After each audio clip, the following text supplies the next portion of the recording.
Hello guys, welcome back. In today's video I'm gonna show you how to set blank profile picture on Facebook.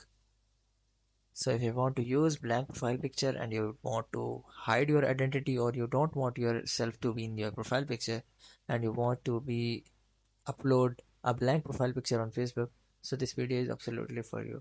So you guys have to simply open up any of your browser and open up your Facebook, and in the another tab you guys have to simply search for blank profile picture Facebook.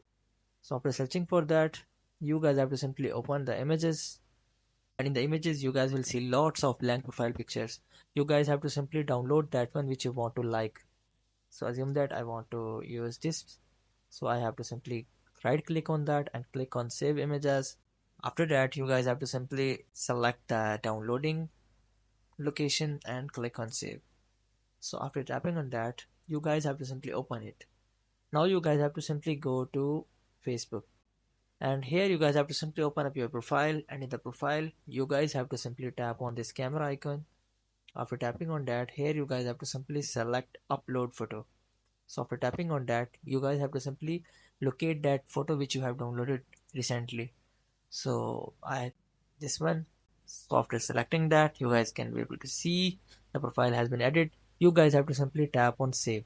So after tapping on save, your profile picture will be blanked. So I hope this method finds you well. Do like, share, subscribe. Thank you so much. Bye bye.